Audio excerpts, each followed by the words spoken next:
Because he wants your destiny. He wants to kill your ministry. He wants to kill your what? He wants to kill your love for God. But Jesus came as a love potion.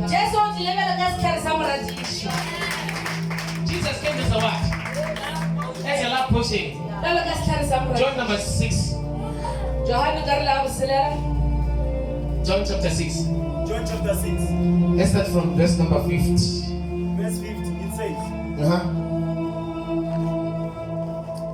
But here is the bread that comes down from heaven. Here comes the bread that comes from where?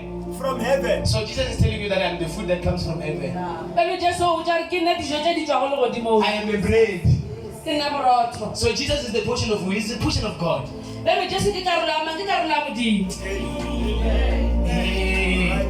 So in God, He created His Son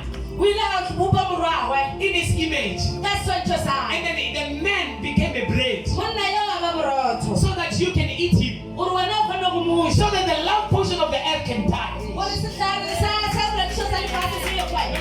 you don't get it. I'm the bread of life. Verse 48.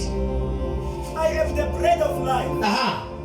Your forefathers ate the manna in the desert. Your forefathers, I am the bread of life. I just wanted only that. Okay, go to 53.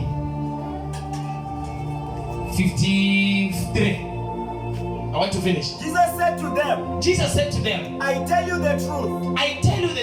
Unless you eat the flesh of the Unless you eat what?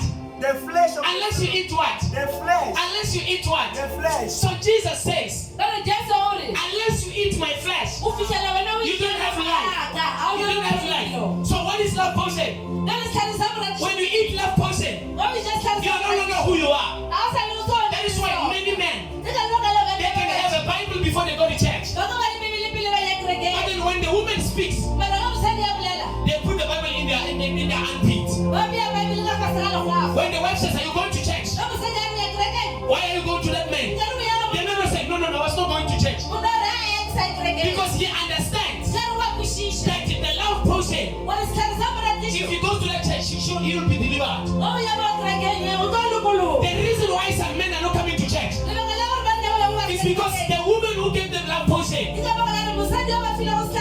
know that if they go to that pastor, the man will be free. The reason why some men hate church is not because they're in the church. They are robbing people. No, they are not robbing people. That is why most of rich people can't come to church. Why? Because we make church to be about only deliverance, not about the bread of life. But if we should talk about the bread of life, because a rich man will tell you, I have money, I have a doctor, I have a lawyer. What is it that you want to give me in church? You must tell them we have the bread of life that you don't have. There must be something unique that when you are giving them, they will take pleasure. So many men, they are caged. They are caged by the woman. And so when the woman speaks, it's more like a lion in the house. The women, some women are not the women of the house. They are the bull of the house.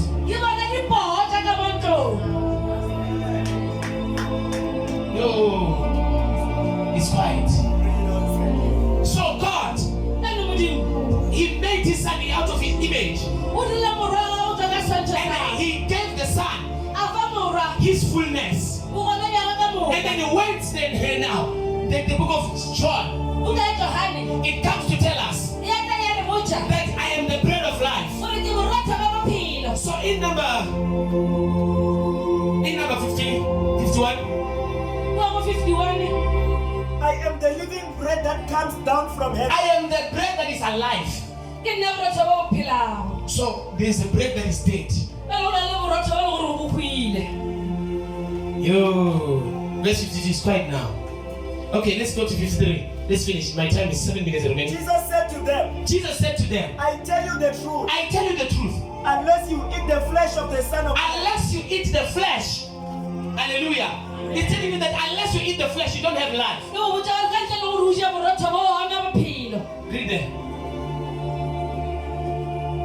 Come on.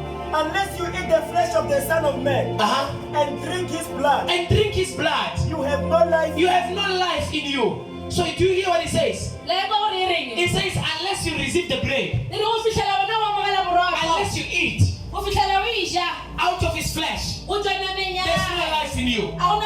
So life is in where? In the Christ. So it means that when you eat the flesh and you drink his blood, you are revived. But there are some people who ate the love potion. It means they ate the bread and drank the blood of that person who declared. That is why those people, they are now part of you. Yo. Okay, read them. Maybe they'll get it because